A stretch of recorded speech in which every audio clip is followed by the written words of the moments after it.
کہ محدثین کے پاس حدیث بیان کرنے میں ایک مسئلہ ہے جسے کہتے ہیں الروایت باللفظ اور الروایت بالمعنی. رسول اللہ صلی اللہ علیہ وسلم کے احادیث کو جو احادیث کے قولی ہیں، احادیث کے قولی ہیں، اقوال، آپ علیہ الصلوۃ والسلام کی باتیں، آپ علیہ الصلوۃ والسلام کی نبوت کا وہ حصہ جس کا تعلق قول سے ہے، اس کو کس انداز میں پیش کرنا چاہیے؟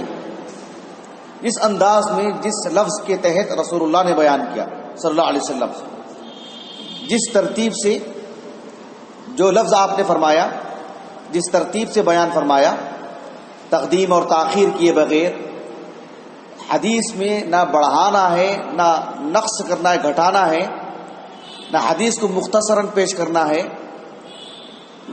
حدیث کو میں جو لفظ آپ نے استعمال فرمایا بھلے ہی وہ افصح نہ ہو، جس شکل میں رسول اللہ نے بیان کیا ہو علیہ الصلوۃ والسلام، اسی انداز میں پیش کرنا، اس کو کہتے ہیں الروایت باللفظ. ایک اور ہے الروایت بالمعنی. آپ علیہ الصلوۃ والسلام کی جو بات ہے اس کو دوسرے الفاظ میں یا تقدیم و تاخیر کے ساتھ یا مختصراً پیش کرنا، لیکن معنی مفہوم وہی ہو. اللہ کی شریعت میں جو بات کہی جا رہی ہے حلال اور حرام کو حلال، حلال کو حرام نہ ہو جائے. اور بھی شروط ہیں اس کی، تو اس کو کہتے ہیں الروایہ بالمعنی. اہل علم کے مابین شروع سے ہی اس میں اختلاف ہے. اختلاف کس طرح سے کہ کیا الروایہ بالمعنی جائز ہے یا الروایہ باللفظ ہی پر اکتفا کرنا چاہیے اور ایسے ہی ہونا چاہیے، اور الروایہ بالمعنی بالکل بھی جائز نہیں ہے. اس سلسلے میں محدثین کے دو موقف ہیں. محدثین میں سے کچھ محدثین کا ایک موقف یہ ہے کہ لا تجوز روایت الحدیث بالمعنی، الروایہ بالمعنی جائز ہی نہیں ہے. وَأَنَّهُ يَنبَغِي لِلرَّاوِي تَأْدِيَةُ الَّذِي سَمِعَهُ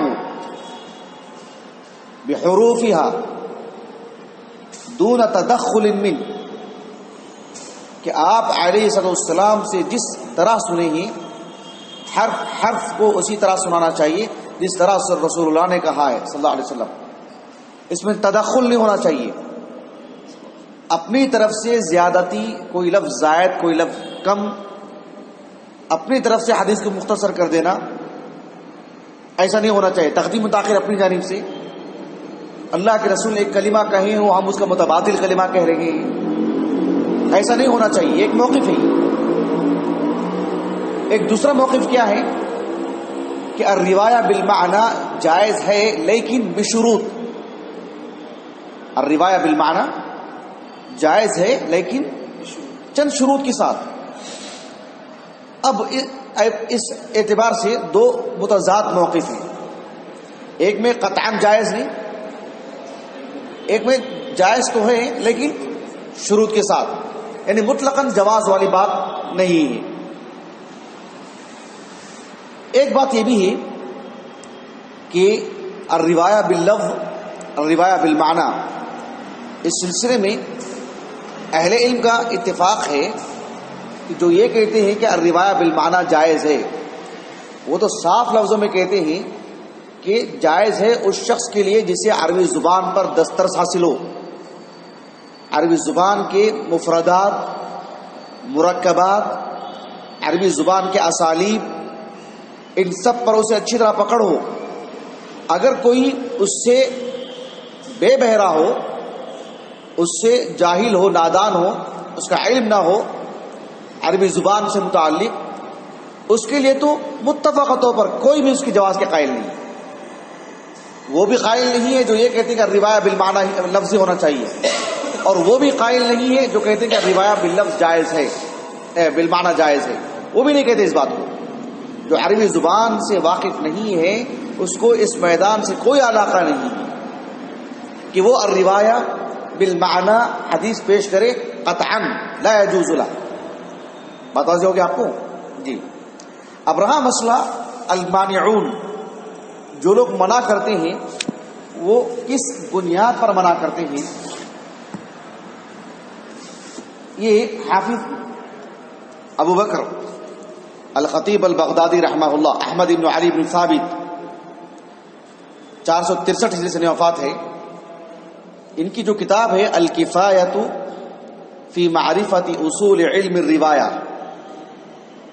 خطیب بغدادی رحمہ اللہ کی، اس سلسلے میں آپ نے دیکھیے ایک باب قائم کیا ہے، باب ما جاء فی روایت الحدیث علی اللفظ ومن رأى ذلك واجبا، مستقل ایک باب قائم کیا آپ نے اور بہت مفصل لکھا، بہت مفصل۔ خلاصہ کلام یہ ہے کہ آپ نے اہل علم میں سے ایک بڑی تعداد اہل علم کے نام ذکر کی، اور خاص کر عبداللہ بن عمر اور زید بن ارقم اور دیگر صحابہ تابعین، ان سب کے انہوں نے نام ذکر کی ہیں۔ مثلا جس طرح سے ایک صاحب ہیں ابو جعفر محمد بن علی، جعفر الصادق ہے نا معروف، امام المدینہ جعفر الصادق، علی بن ابی طالب رضی اللہ عنہ کے فرزند حسین، حسین کے فرزند محمد، محمد کے فرزند علی، حسین کے فرزند علی، علی کے فرزند محمد، ان کے فرزند جعفر، امام جعفر صادق۔ امام جعفر صادق کے جو والد ہیں وہ کہتے ہیں محمد بن علی کہ لم یکن من اصحاب رسول اللہ صلی اللہ علیہ وسلم احد اذا سمع من رسول اللہ صلی اللہ علیہ وسلم لا يزيد فيه ولا ينقص، آپ علیہ السلام کے صحابہ جب رسول اللہ کی حدیث پیش کرتے لا يزيد ولا ينقص، نہ زیادہ کرتے نہ کم کرتے، حدیث جیسے اللہ کے رسول سے سنی ہی ویسے ہی اس کو پیش کیا کرتے تھے۔ اسی طرح سے اصحاب علم میں سے ابن عمر رضی اللہ عنہ سے متعلق آتا ہے کہ کان ابن عمر اذا سمع الحدیث لم يزد فيه ولم ينقص منه ولم يجاوزه ولم يقصر عنه، ابن عمر جب اللہ کے رسول سے حدیث سنتے لم يزد فيه، نہ اس میں زیادہ کرتے، ولم ينقص منه، نہ اس میں نقص کرتے، ولم يجاوزه ولم يقصر عنه۔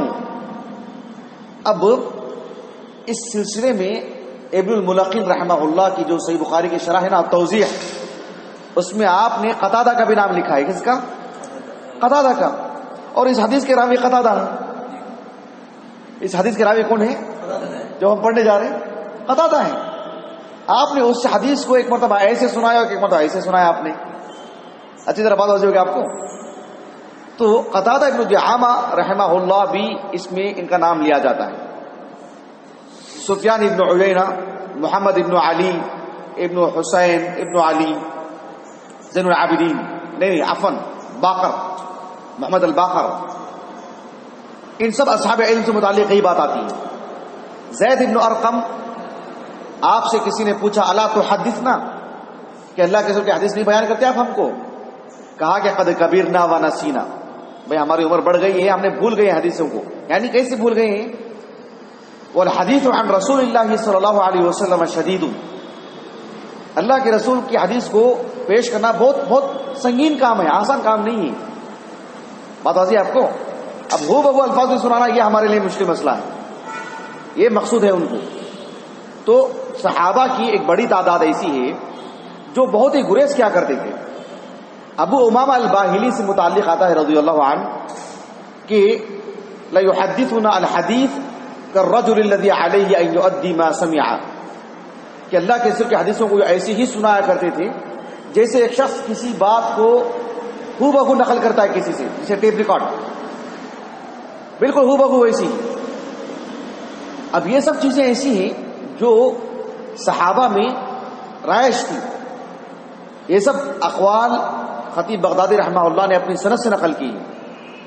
عمر بن خطاب رضی اللہ عنہ کہا کرتے تھے کہ من سمع حدیثا فحدث به كما سمع، جس نے اللہ کے رسول سے حدیث سنا ہو اور ویسے ہی لوگوں کو سنایا ہو جیسے اس نے اللہ کے رسول سے سنا ہو، فقد سلم، تو وہ ہر طرح کے آفت سے سالم ٹھہرا، یعنی اللہ کے رسول پر وہ کسی طرح کا جھوٹ نہیں باندھے گا، شریعت کو بیان کرنے میں اس سے کمی بیشی نہیں ہوگی، یہ معنی اس کا. بات واضح ہے آپ کو؟ تو یہ محدثین کا ایک موقف ہے. ان کے دلائل کیا ہیں؟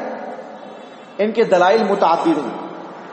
ایک وہ دلیل ہے جو امام ابو داؤد، امام ترمذی، امام نسائی، امام ابن ماجہ، صحیحین کے علاوہ امام بخاری، امام مسلم کے علاوہ سنن اربعہ اور دیگر احادیث کی کتابوں میں حدیث موجود ہے، اور متعدد صحابہ سے مروی ہے، متعدد صحابہ سے.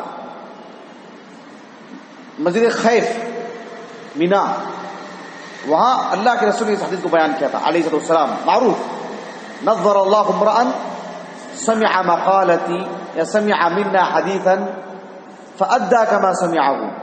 اللہ تعالیٰ اس کے چہرے کو روشن رکھی. نظر اللہ امرأ، اللہ اس آدمی کے چہرے کو روشن رکھی، سمع منا حدیثا، جس نے ہم سے حدیث سنی، فأدى كما سمعه، اس نے ویسے ہی سنایا ہو، لوگوں کو پہنچایا ہو، كما سمعه، جیسے اس نے سنایا. لیکن قابل غور بات یہ ہے کہ شیخ عبد المحسن العباد حفظہ اللہ، مدرس المسجد نبوی، آپ نے اس حدیث کا مکمل دراسہ کیا ہے جو ایک مجلد ہے. اس حدیث کو رکھ کر کے آپ نے اصول حدیث اور اصول فقہ ہر دو مستنبط کی، بڑی مقدار میں، تقریباً 40 کے قریب. اس میں آپ نے یہ مسئلہ بھی بیان کیا کہ اس حدیث سے الروایہ باللفظ کا وجوب معلوم ہوتا ہے کہ حدیث کو ویسے ہی سنانا چاہیے اس انداز میں اللہ کے رسول نے سنائے. لیکن تعجب کی بات یہ ہے کہ یہ حدیث خود الروایہ باللفظ ثابت نہیں ہے، یہ حدیث خود متعدد الفاظ سے ثابت ہے. یہ حدیث مبارکہ خود اللہ کے رسول نے اس کو مسجد خیف میں ایک مرتبہ آپ نے سنایا، لیکن اس حدیث کو ہم تک پہنچانے والے جو اصحاب علم صحابہ، اس حدیث مبارکہ کو خود ایک ڈھانچے میں نہیں بتایا ہے. یہ حدیث مبارکہ خود ایک ہی سیاق سے نہیں آئی ہے، یہ حدیث خود متعدد الفاظ سے ہمیں ملتی ہے. نظر اللہ امرأ سمع مقالتی، نظر اللہ امرأ سمع منا حدیثا فأدى كما سمعه فبلغه كما سمعه فوعى وحفظ، متعدد الفاظ آئے ہیں. لیکن یہ ایک حدیث مبارکہ ہے. دیکھیں خطیب بغدادی خود دو الگ الگ حدیثیں لائے ہیں الفاظ کے ساتھ کہ رحم اللہ من سمع منا حدیثا فبلغه كما سمعه. الفاظ بدل گئے نا، نظر اللہ امرأ ہے، رحم اللہ من سمع منا حدیثا ہے. یہ ایک دلیل ہے. اسی طرح سے وہ حدیث مبارکہ جو متعدد صحابہ سے مروی ہے، کتاب العلم میں مستقل امام بخاری نے باب قائم کیا اور 5 حدیثیں لے کر آئے اس باب کے تحت. اور ایک اتنی معروف حدیث ہے کہ اس کے اتنے طرق ہیں کہ ابو القاسم الطبرانی رحمہ اللہ نے تو مفصل کتاب ہی لکھی اس حدیث کے سبھی طرق کو جمع کیا. میرے پاس موجود ہے کتابوں. حدیث کون سی ہے وہ کہ من کذب علی متعمدا فلیتبوأ مقعدہ من النار. اب یہ جو حدیث مبارکہ ہے، یہ جو حدیث مبارکہ ہے، اس حدیث مبارکہ کو رکھ کر کے بھی یہ بات کہی جاتی ہے کہ آپ علیہ الصلوۃ والسلام کا قول جس طرح سے آپ سے سنا گیا ہو ویسے ہی سنانا چاہیے بصورت دیگر من کذب علی متعمدا. اس میں بھلے ہی تعمد نہیں ہے لیکن تعمد ہو. آپ علیہ السلام کا ایک قول ہے، ایک کلمہ ہے، ایک لفظ آپ نے بیان کیا، اس کو دوسرے لفظ میں بیان کیا جائے، حدیث کو مختصر پیش کر دیا جائے، حدیث کو زائد کرنے سے مراد حدیث کا لفظ بدل دیا جائے، جبکہ اس حدیث مبارکہ کے الفاظ بھی متعدد ہیں، الگ الگ ہیں. من کذب علی متعمدا فلیتبوأ مقعدہ من جہنم او مقعدہ من النار. کون سا لفظ بیان کیا اللہ کے رسول نے علیہ الصلوۃ والسلام؟ بات ایک ہی ہے، الروایہ بالمعنی. لیکن اللہ کے رسول پر جھوٹ باندھنے کا کیا مطلب ہے؟ جو بات آپ کی سرے سے نہ ہو، ایک کلمہ بھی زائد ہوتا ہو لیکن آپ نے سرے سے کہا ہی نہ ہو، یہ بات ہے، یہ مقصود ہے وہاں پر. اس کا متبادل لفظ جو اس کا وہی مفہوم دے جو مطلوب ہے شریعت کو، اور وہ پیش کرنے والا کون ہے وہ آگے شروط آگے بیان کروں گا میں آپ کو انشاءاللہ. لیکن یہ اصحاب علم کے دلائل ہیں جو کہتے ہیں کہ منع ہے. اور ایک معروف حدیث مبارکہ ہے اور دعا ہے، برا بن عازب سے ثابت ہے وہ رضی اللہ عنہما، صحیح بخاری کی حدیث ہے کتاب الوضو وغیرہ کے اواخر میں، کتاب الدعوات میں بھی، کہ برا بن عازب رضی اللہ عنہ کو اللہ کے رسول نے دعا سکھائی کہ جب تم لیٹنے کے لیے جاؤ تو اس دعا کو پڑھو کہ اللہم انی اسلمت وجہی الیک وفوضت امری الیک والجأت ظہری الیک رغبۃ ورہبۃ الیک لا ملجا ولا منجا منک الا الیک آمنت بکتابک الذی انزلت وبنبیک الذی ارسلت. جیسے اس حدیث کو اللہ کے رسول نے سکھایا ان کو، تو انہوں نے کیا پڑھ دیا کہ وہ نبیک الذی ارسلت کو وہ رسولک الذی ارسلت.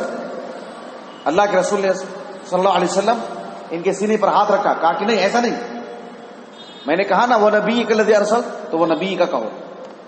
انہوں نے کیا کہا وہ رسولک الذی ارسلت، اللہ کے رسول نے کہا کہ نہیں وہ نبیک الذی ارسلت. بات واضح ہو گیا آپ کو؟ اس حدیث مبارکہ کو رکھ کر کے بھی اہل علم کہتے ہیں جو وہ کہ کسی طور پر بھی جائز ہی نہیں ہے. آپ دیکھو صحیح بخاری کی کتاب الایمان کی جو پہلی حدیث ہے، پہلا باب ہے یا ایک طرح سے دوسرا باب ہے، بنی الاسلام علی خمس. اس میں نے آپ کو بتایا تھا نا کہ وہ حدیث جو صحیح بخاری میں ہے وہ صحیح مسلم میں بھی ہے، لیکن صحیح مسلم میں جو حدیث ہے اس حدیث مبارکہ کو سناتے ہوئے جب عبداللہ بن عمر بن خطاب نے جب حدیث کو سنایا کہ بنی الاسلام علی خمس شہادت اللہ الہ الا اللہ و اقام الصلاۃ و ایتاء الزکاۃ و صوم رمضان و حج البیت، تو ابن عمر نے کیا کہا؟ لا ولكن حج البیت و صیام رمضان، یہ حج البیت و صیام رمضان.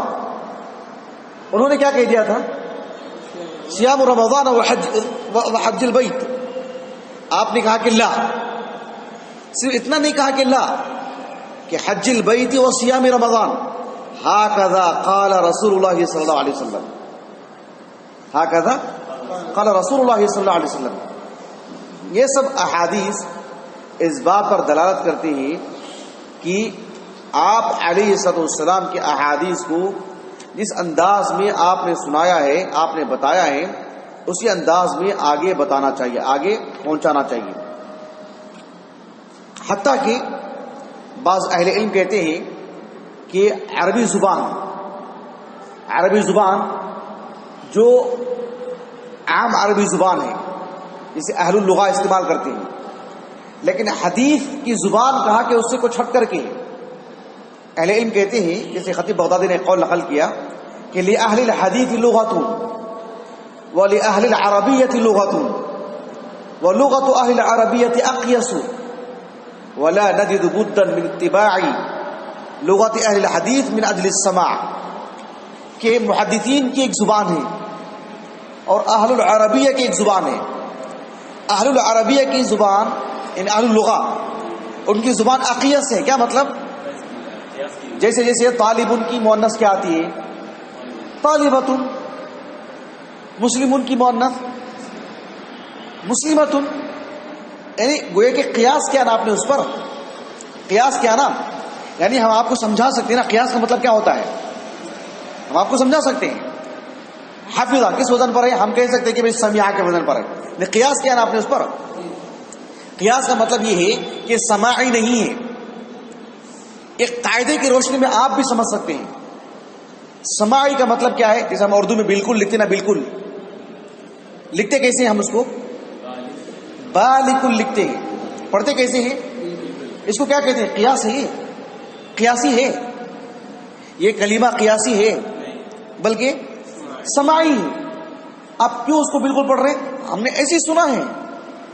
اہل اللغہ اس کو ایسے ہی استعمال کرتے ہیں. حتی کیسے لکھتے ہیں آپ اس کو؟ یا کے ساتھ لکھتے ہیں. پڑھتے کیسے آپ اس کو؟ حتی. کیا ہے یہ سماعی نہیں ہے، یہ سماعی ہے، قیاسی نہیں ہے. قیاسی کا مطلب یہ ہوتا ہے کہ آپ خود قاعدے کی تطبیق دیتے ہوئے اس کو انجام دے سکتے ہیں. اچھی طرح بات واضح ہوگی آپ کو؟ بات سمجھ میں آ رہی نا جی؟ تو اہل العربیہ ان کی جو لغت ہے یہ قیاسی ہے. مطلب یہ کہ آپ قاعدے کی روشنی میں سمجھ سکیں اس کو، لیکن محدثین کی زبان کو سماعاً لینا پڑتا ہے، وہ کیسے انجام دے رہے ویسے. تو آپ علیہ السلام کی جو احادیث ہیں صحابہ نے جس انداز میں سنایا اس کو، وہ کبھی کبھار عام عربی زبان کے قاعدے سے ہٹ کر کے آپ کو سننے کو ملے گا، لیکن آپ جب حدیث سناتے ہیں تو ویسے سنائیں جیسے آپ نے سنا ہے استاد سے. جیسے آپ نے سنا ہے استاد سے، وہ اپنے استاد سے، وہ صحابی سے، وہ رسول اللہ سے صلی اللہ علیہ وسلم. یعنی الروایہ باللفظ کا اہتمام اس حد تک کہ عربی زبان کے قاعدے سے ہٹ کر کو ہو تب بھی. سمجھ میں آتا آپ کو؟ اتنے شد و مت کے ساتھ. یہ خطیب بغدادی رحمہ اللہ نے اس موقف کو بہت طول دیا ہے، اور چونکہ اس میں اسانید بھی ہے نا، اسانید بھی ہے، اور ایک بات کو متعدد مقامات پہ لائے ہیں، تو بہت تفصیل آپ نے اس میں بیان کی ہے. ضرور اس طرف مراجعہ کریں. سمجھ لیں یہ جو بتانا نا آپ کو 391 صفحہ نمبر سے الکفایہ فی علم الروایہ. دوسری بات کہ جو اصحاب علم یہ کہتے ہیں کہ الروایہ بالمعنی جائز ہے، الروایہ باللفظ یہ اولا ہے، افضل ہے، یہی احسن ہے اور یہی احوط ہے، اسی میں سلامتی ہے. لیکن الروایہ باللفظ کی بجائے الروایہ بالمعنی کیا یہ جائز ہے؟ اس سلسلے میں امام حافظ خطیب بغدادی رحمہ اللہ نے الروایہ بالمعنی کے جواز سے متعلق مستقل الگ سے باب قائم کیا ہے کہ ذکر الحکایت عمن قال یجب اداء حدیث رسول اللہ صلی اللہ علیہ وسلم علی لفظه ويجوز روایت غیرہ علی المعنی. یعنی اللہ کے رسول کی جو احادیث ہیں وہ تو الروایہ باللفظ ہی ہوں گے. صحابی کا قول پیش کرنا ہو کسی اور کا تو الروایہ بالمعنی جائز ہے. لیکن محدثین کی ایک تعداد ایسی ہے اصحاب علم کی جو الروایہ بالمعنی کو جائز قرار دیتے ہیں. اس سلسلے میں بھی خطیب بغدادی رحمہ اللہ نے ان اصحاب علم کی دلائل ذکر کی، جیسے دیکھیں یہاں پر ذکر الحجہ فی اجازت روایت الحدیث علی المعنی. اور سلف میں یہ چیز بہت رائج رہی ہے، سلف میں یہ چیز بہت رائج رہی ہے. لیکن اس کی شروط ہیں، وہ شروط تو میں آگے بتاؤں گا انشاءاللہ. لیکن یہاں قابل غور بات جو اس بارے میں ہے، محدثین کی وہ فریق یا وہ جماعت جو الروایہ بالمعنی کو جائز قرار دیتے ہیں. مثلا دیکھو امام ترمذی رحمہ اللہ، امام ابو عیسیٰ ترمذی رحمہ اللہ کی جو السنن ہے اس کے اواخر میں ایک کتاب ہے العلل، کتاب العلل الصغیر. اس میں امام ترمذی رحمہ اللہ کہتے ہیں فَأَمَّا مَنْ أَقَامَ الْإِسْنَادَ وَحَفِظَهُ وَغَيَّرَ اللَّفْظَ فَإِنَّ هَذَا وَاسِعٌ عِنْدَ أَهْلِ الْعِلْمِ إِذَا لَمْ يَتَغَيَّرْ فِيهِ الْمَعْنَى. فَأَمَّا مَنْ أَقَامَ الْإِسْنَادَ، جس نے سند کو ٹھیک ٹھاک اس انداز سے آپ کو آپ کے استاذ نے سنائی، وہ اس کے استاذ نے عن ہے، تحدیث ہے، اخبار ہے، جس انداز میں آپ نے سنائے ہیں، سند کو اچھی سے یاد کیا ہو، لیکن وغیر اللفظ، متن میں جو لفظ ہے اس کو بدل دیا، فإن هذا واسع عند اہل العلم، تو اس میں توسع ہے اہل علم کے پاس. اذا لم يتغیر فيه المعنى، کہ شریعت میں جو مقصود ہے وہ ہی بدل جائے تو ایسا نہ ہو، وہ نہیں بدلتا ہے وہ ٹھیک ہے، تو پھر اس سلسلے میں اہل علم کے پاس اس میں وسعت ہے. اس سلسلے میں آپ نے کچھ اقوال ذکر کی ہیں اسانید سے، اور کچھ اقوال ایسی ہیں اس میں کلام کیا گیا. مثلا محمد ابن سیرین، ان کا قول نقل کیا ہے اپنی سند سے امام ترمذی نے. محمد ابن سیرین کہتے ہیں كنت اسمع الحديث من عشرة اللفظ مختلف والمعنى واحد، کہ میں ایک حدیث کو 10 اصحاب علم سے سنتا ہوں. اللفظ مختلف، 10 اصحاب علم، میرے 10 اساتذہ 10 لفظ کہتے ہیں، والمعنى واحد، لیکن سب کے پاس مقصود کیا ہے؟ معنی ایک ہے، کوئی جلسہ، کوئی قعدہ وغیرہ. سمجھ رہے آپ اس بات کو؟ یہ مقصود ہے یہاں پر. اسی طرح سے آپ نے کہا کہ اپنی سند سے ابن عون کہتے ہیں کان ابراہیم النخعی، ابراہیم النخعی معروف، والحسن البصری معروف، والشعبی یعنی عامر الشعبی معروف، سب علماء کوفہ میں سے ابراہیم النخعی اور شعبی، الحسن بصرہ کے ہیں، کہ یاتون بالحدیث علی المعانی، یہ حدیث کو معنن پیش کیا کرتے تھے، لفظاً نہیں، معنن پیش کیا کرتے تھے. وكان القاسم بن محمد من علماء المدینہ، ومحمد بن سیرین من علماء البصرة، ورجاء بن حیوہ يعيدون الحديث على حروفه، یہ تو حدیث کو لفظاً ہی پیش کیا کرتے تھے، یعنی اصحاب علم کے موقف بتا رہے ہیں. اسی طرح سے ابو عثمان النہدی من کبار التابعین، ان سے ان کے شاگرد عاصم الاحول نے کہا انک تحدثنا بالحدیث، آپ جب ہم کو حدیث بیان کرتے ہیں، ثم تحدثنا به على غیر ما حدثنا به، پہلی مرتبہ حدیث بیان کرتے ہیں لفظ الگ رہتا ہے، دوسری مرتبہ حدیث سناتے ہیں لفظ الگ رہتا ہے. کہا کہ علیک بالسماع الاول، پہلی مرتبہ جو سنایا نا میں آپ کو وہ تو لفظاً حرفاً، پھر اس کے بعد پھر معنن میں نے آپ کو بتایا ہے. یعنی محدثین کے پاس سلف میں یہ بات رائج تھی، تابعین میں، صحابہ میں بھی کچھ.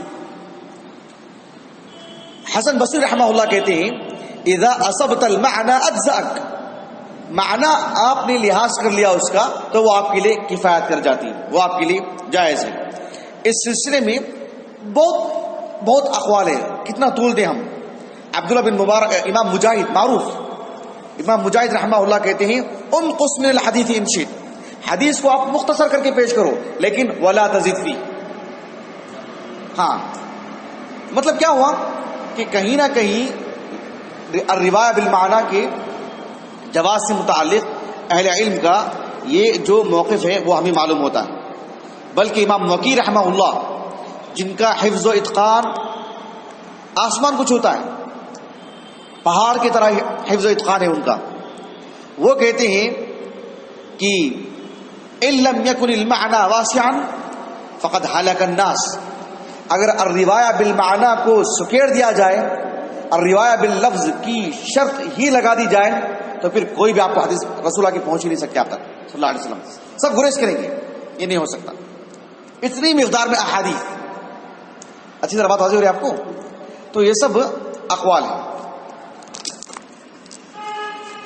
یہ جو سنن ترمذی رحمہ اللہ، امام ترمذی رحمہ اللہ کے سنن سے کتاب العلل ہے، اس کی شرح کرتے ہوئے ابن رجب الحنبلی رحمہ اللہ شرح علل الترمذی، اس کی آپ نے شرح کی اور بہت ہی عمدگی کے ساتھ. معروف ابن رجب الحنبلی رحمہ اللہ، دیکھیے فصل فی الروایۃ بالمعنی، یہ عنوان قائم کر کے سب سے پہلے آپ نے امام ترمذی رحمہ اللہ نے اب تک جتنے اقوال میں نے سنایا نا سنن ترمذی سے کتاب العلل، وہ سارے اقوال آپ نے پیش کیے. پیش کرنے کے بعد آپ نے کہا کہ امام احمد بن حنبل رحمہ اللہ کا بھی یہ قول ہے کہ ما زال الحفاظ يحدثون بالمعنی، کہ الحفاظ المحدثون یہ شروع دن سے یعنی معنن حدیث سناتے آ رہی ہیں، معنن حدیث سناتے آ رہی ہیں. بہرحال اس سلسلے میں اہل علم کے بہت سارے اقوال ہیں، اہل علم کے بہت سارے اقوال ہیں. انہی اقوال کو رکھ کر کے اہل علم کے پاس یہ بات معروف ہے کہ الروایہ بالمعنی جائز ہے. محدثین کی ایک عادت ایسی ہے جو الروایہ باللفظ کا اہتمام کرتی رہی ہے، یہ اچھی بات ہے، احوط ہے، اولا ہے، ہونا چاہیے اور کیا محدثین نے. لیکن الروایہ باللفظ کے ساتھ الروایہ بالمعنی کا جواز ہے کیا؟ جواز کی اگر بات کرتے ہیں تو پھر جواز تو، جواز کی اگر بات کرتے ہیں جواز تو، لیکن تنبیہ، آگاہ رہے، متنبہ رہے. متنبہ رہے کیا مطلب ہے؟ یہ جو حافظ ابن الصلاح رحمہ اللہ کی معرفت علوم الحدیث ہے نا، مقدمۃ ابن الصلاح معروف، اس کی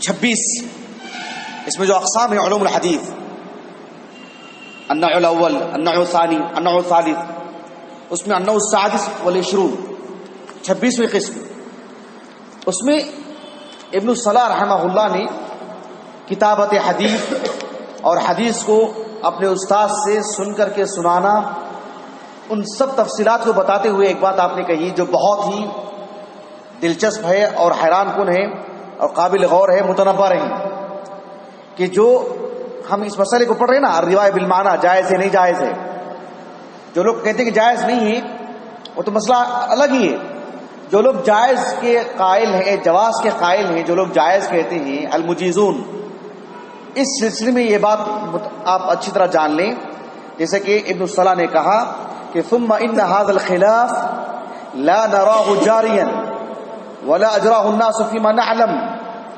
فيما تضمنته بطون الكتب فليس لاحد ان يغير لفظ شيء من كتاب مصنف من كتاب ويثبت بدله فيه لفظا آخر بمعناه فإن الرواية بالمعنى رخص فيها من رخص لما كان عليهم في ضبط الألفاظ والجمود عليها من الحرج والنصب وذلك غير موجود فيما اشتملت عليه بطون الأوراق والكتب ولأنه إن ملك تغيير اللفظ فليس يملك تغيير تصنيف غيره والله أعلم. کہتے ہیں کہ احادیث کو ابھی مدون نہیں کیا گیا تھا نا، کتابی شکل میں نہیں لایا گیا تھا نا، اس سے پہلے کے مرحلے تک ہی یہ مسئلہ آتا ہے کہ روایہ بالمعنی جائز ہے کہ نہیں جائز ہے.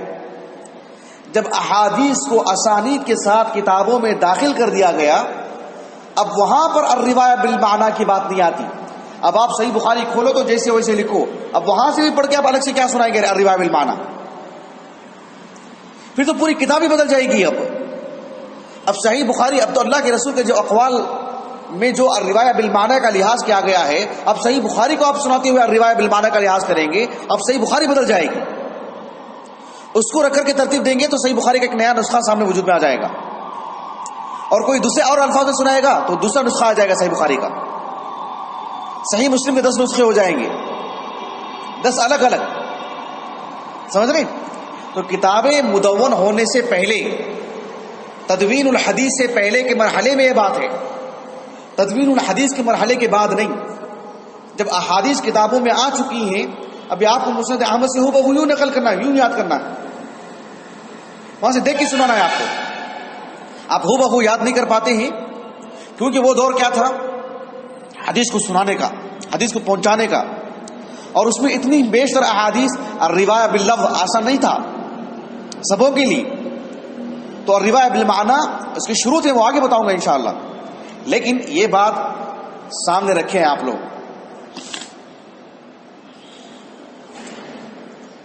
آپ دیکھیں گے کہ صحیح بخاری اور صحیح مسلم، صحیح بخاری اور صحیح مسلم، ان دونوں میں فضیلت کس کو ہے؟ معروف متفق علیہ معاملہ. صحیح بخاری صرف صحیح نہیں ہے بلکہ اس میں اصح کا معاملہ ہے. سمجھ رہے ہیں آپ؟ یعنی صحیح بخاری صحیح مسلم میں صحیح بخاری کے جو شروط ہیں وہ اہل علم کہتے ہیں الصحہ کے ساتھ ساتھ الاصحیہ. سمجھ رہے ہیں آپ؟ جیسے ہم کہتے ہیں کہ بھئی یہ تو صحیح ہے لیکن یہ اصح ہے. صحیح مسلم کی شروط حدیث کے صحیح ہونے کے لیے کافی ہیں. امام بخاری کے شروط اصح الاصحیہ. بات ہوگی بات آپ کو ایک قدم نیچے بھی اترتے تو صحیح بخاری صحیح مسلم کے مسابقے میں ہوتی، برابر میں ہوتی، لیکن اس میں اصح الاصحیہ اس کا لحاظ رکھا گیا. اچھی طرح بات واضح ہوگی آپ کو. لیکن جو اصحاب علم خاص کر علماء مغاربہ جو صحیح مسلم کو صحیح بخاری پر فضیلت دیتے ہیں، ان کے پاس یہ مقصود نہیں ہے کہ سند کے اعتبار سے جو اتصال میں جو قوت ہے، اتصال میں امام بخاری کا ہاں معاصرت کافی نہیں ہے نا، اللقاء ضروری ہے نا. تو اتصال میں جو قوت امام بخاری کو ہے، اس وجہ سے اس وجہ کو رکھتے ہوئے بھی صحیح مسلم کو وہ ترجیح دیتے ہوں، ایسا نہیں ہے. علماء مغاربہ کے پاس بھی، جیسے آپ نے سنا ہوگا نا، علماء مغاربہ صحیح مسلم کو ترجیح دیتے ہوں، یہ مقصود نہیں ان کو، یہ مقصود نہیں. وہ بھی اس بات کو تسلیم کرتے ہیں کہ صحیح بخاری بحیثیت اتصال السند میں جو قوت ہے اس میں صحیح مسلم اس کی برابری نہیں کر سکتی، یہ ان کو بھی اعتراف ہے. وہ فضیلت دیتے ہیں کس اعتبار سے کہ امام بخاری رحمہ اللہ الروایہ بالمعنی کو جائز قرار دیتے ہیں، جبکہ امام مسلم رحمہ اللہ نہیں.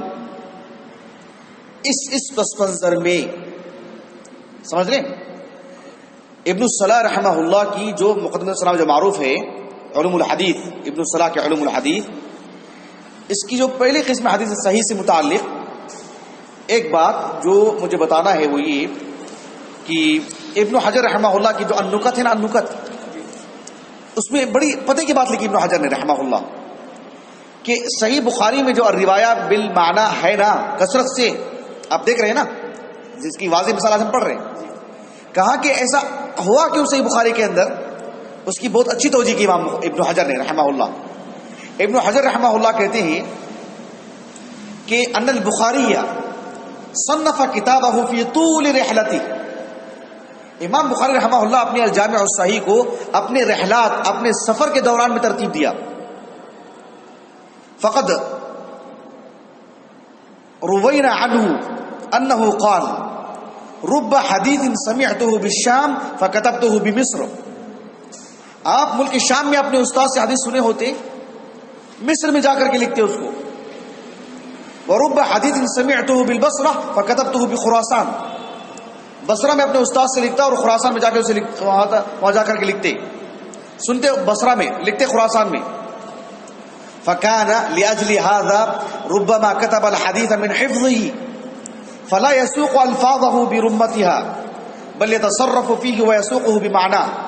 تو استاد سے جس انداز میں سنے ہیں آپ اپنے حساب سے اس کو لکھتے، اپنے حافظے کی مدد سے الفاظ کو لکھتے، تو پھر اس میں تصرف کرتے آپ، یا اور باتیں کا روایہ بالمعنی کی شروط کو ملحوظ رکھتے.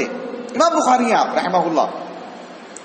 جبکہ امام مسلم و مسلم صنف کتابہ فی بلدہ بحضور اصولہ فی حیات کثیر من مشایخ فکان یتحرز فی الالفاظ ویتحرى فی السیاق.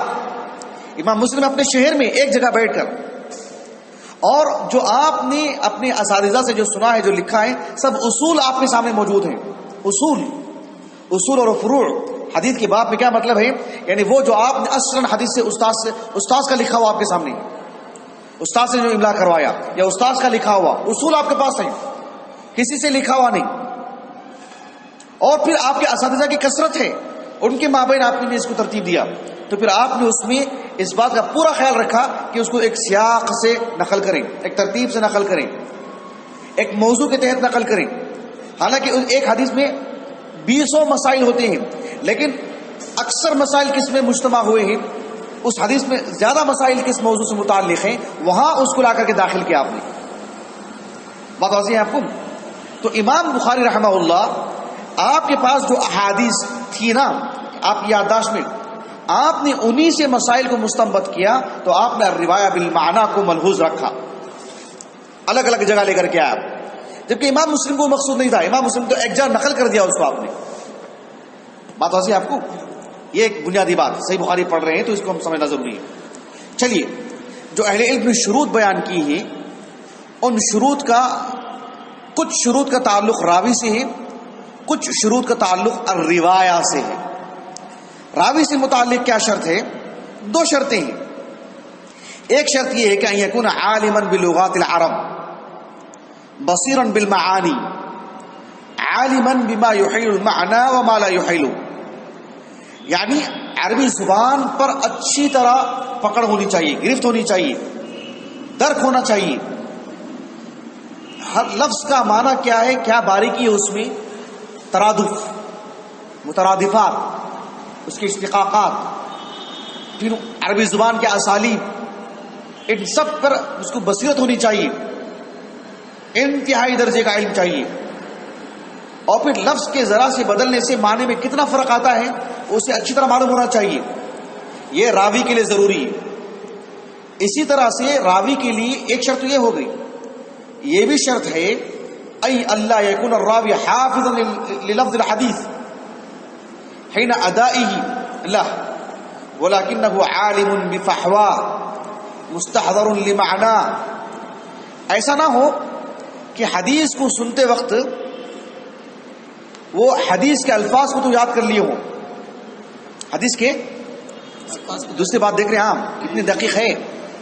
یعنی ایک صاحب علم محدث استاد سے حدیث کو سنا اور یوں ہی یاد کر لیا, اب وہ بھول گئے یا لفظ کچھ یاد نہیں آ رہا ہے. ایسے میں جب یہ سنائیں گے تو کیا یہ الروایہ بالمعنی ان کے لیے جائز ہے؟ جائز نہیں ان کو. کیوں؟ ان کا دار و مدار کس پر ہے؟ حفظ پر. یعنی حدیث کو انہوں نے لفظاً یاد کیا. اب جو ہے یہ الروایہ بالمعنی ان سے آتی ہے تو محدث ان سے لینے میں گریز کرتے. یہ عالم دین جہاں عربی زبان کے خوب ماہر ہوں وہیں پر انہوں نے حدیث کو نہ یہ کہ صرف سنا ہو, حدیث کے معنی مفہوم کو گہرائی سے لیا ہو اور اس کو سناتے وقت اس کا لحاظ رکھا ہو کہ شریعت میں اللہ کے رسول کی کیا بات آئی ہے, مفہوم ہو ذہن میں, اس کا لب لباب ہو. اللہ کے رسول نے جو بات کہی ہے اس میں کیا مسئلہ ہے وہ اچھی طرح سمجھ چکے ہوں. سمجھ رہے ہیں آپ؟ جیسے مثلا دیکھو, ہم مثلا ابن حجر کی کوئی بات آپ کو املا کرواتے ہیں فتح الباری کھول کر کے واوائن میں حرفن. ہو سکتا ہے میں ابن حجر کا قول یاد کر کے اور میں آپ کو سناؤں, بات واضح آپ کو, صرف میں یاد کر کے آ گیا میں تو پھر میرے سے مشکل ہو جائے گی بات یہ کہ اس کا میں مفہوم میں ہو رکھوں.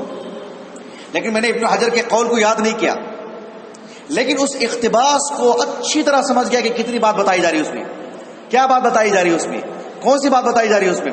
اس کو جب میں آپ کو آگے اپنے الفاظ میں سناؤں گا تو میں اس معنی میں رتی برابر بھی خود برد نہیں کروں گا. میں یہ راوی سے متعلق دوسری شرط ہے. سمجھ میں بات آپ کو؟ رہا مسئلہ الروایہ, حدیث سے متعلق کیا شرط ہے کہ اس میں حلال کو حرام, حرام کو حلال ایسا نہ کر دیا جائے. سمجھ میں بات آپ کو؟ اس کا لحاظ ہونا چاہیے.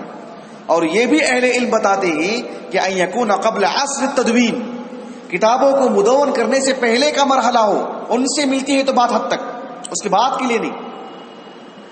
یہ تو بتا دیا ابھی میں آپ کو.